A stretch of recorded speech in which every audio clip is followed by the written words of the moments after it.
Hello and welcome to Livewire's Buy, Hold, Sell. My name is Anna Dadic. Well, reporting season always throws some curveballs and this time was no different. So, which companies nailed it? Which companies fumbled? What were the major themes and what can investors do about it? And to find out, I'm joined by Ben Rundle from Hayborough and Joe McCarthy from Elston. Welcome, gents. Thank you. So, if you could only use one word to describe the results season, what would it be and why? I'll start with you, Ben. I think actually this results season is quite bullish. We have been through a couple recently whereby the good results weren't rewarded, but the bad results were really punished. This reporting season's been a little bit different. The companies that have reported really strongly, the share price have done really well. And on top of that, you've seen some share prices which initially kind of fell quite sharply, but then rebounded fairly strongly. So they're fairly bullish signs to me. So bullish is probably the word I'd use to describe it. Joe? Yeah, we'd see it as more of a volatile reporting season. So a similar story where you had companies that were missing expectations and they were punished pretty severely.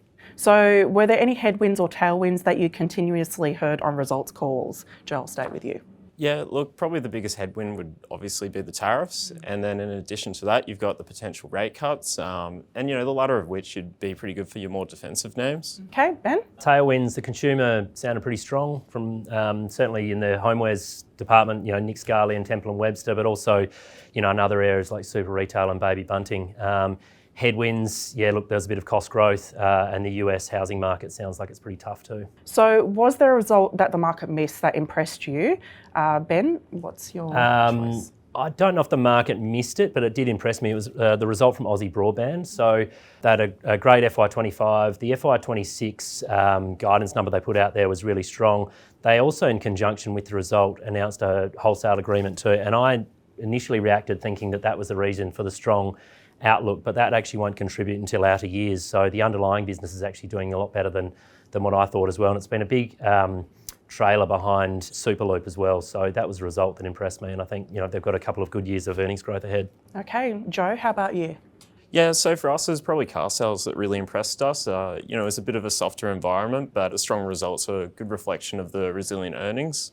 In terms of the business and the outlook as well, there's a lot they can do there in terms of developing the business further, adding more modules, and they've got a really good track record of monetizing that. And, looking forward, we think that might be in the share price shorter term, but it's more the longer dated earnings where that's not priced in. Okay. In your view, what was the best result in August? Joe, what's your pick? Yeah, look, a standout for us was Seek, and, it's a result that's been a number of years in the making.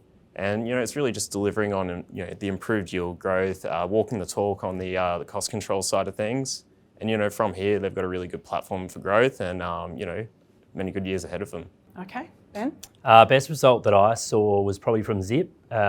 Huge FY25. The guidance into FY26 is super strong. And actually, if you run rate the fourth quarter of last year, the guidance actually still looks soft. So they've got a huge market, growing margins, huge revenue growth, very hard to knock it. So what was the worst? James Hardie, I'd say, probably. Okay. Just a shocker. A lot of that was macro driven in US housing, but on top of that, they also bought a business that polarised a lot of their investors recently, and that already looks to be underperforming at an early stage. So not surprisingly, the share price got whacked.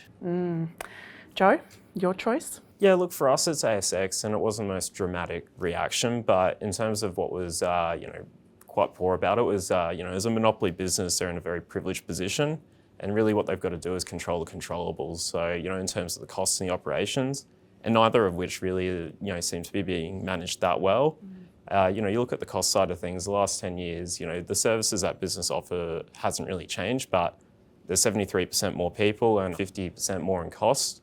And there's not a lot to show for it. And, the risk of a competitor being introduced is higher than ever. So from here, they really need to get that under control before, we'd get that confident with them. Have you made any portfolio changes off the back of results season? No, look, we're planning to. So you've had a couple of companies where the results were, pretty severely punished, but having had a chance to speak to the companies and, get the full story, we think it's a pretty significant overreaction, so it's getting ready to add to those. How about you, Ben? I think we have had our quietest reporting season with regards to moving the portfolio around for a while. We have added incrementally to some positions like Bravura, Hansen, PWH, but overall it's been a pretty quiet trading period for us. Well, that's all we have time for today. Thank you to Ben and Joe for joining us today. If you enjoyed this episode of Buy, Hold, Sell, give it a like, and don't forget to subscribe to our YouTube channel. We release new content every week.